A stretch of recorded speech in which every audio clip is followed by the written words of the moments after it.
On vous retrouve, François, comme promis, avec d'abord un mot de ce que l'on pourrait appeler le paradoxe de l'économie.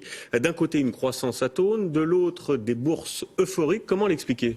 En fait, on n'est déjà plus dans le monde de la croissance zéro parce que les indicateurs économiques sont en train de repasser au vert.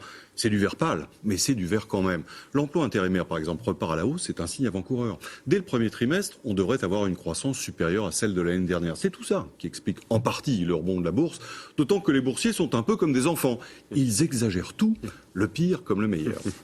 Deuxième élément, François, est-ce que cette hausse va durer ou c'est un mirage ? C'est probable que ça dure, mais peut-être pas pour les bonnes raisons. Parce que cette semaine, Mario Draghi, le patron de la Banque Centrale Européenne, va se lancer à son tour dans la création monétaire pour soutenir l'économie. C'est-à-dire que des tombereaux d'argent vont être déversés sur les marchés financiers. Pour les boursiers, c'est l'aubaine, ils vont pouvoir spéculer facilement. Et le risque, c'est de voir les cours s'emballer et de conduire, comme toujours, à une rechute violente. Donner autant d'argent à la bourse, c'est un peu comme laisser une classe de maternelle sans surveillance devant une marmite de chocolat.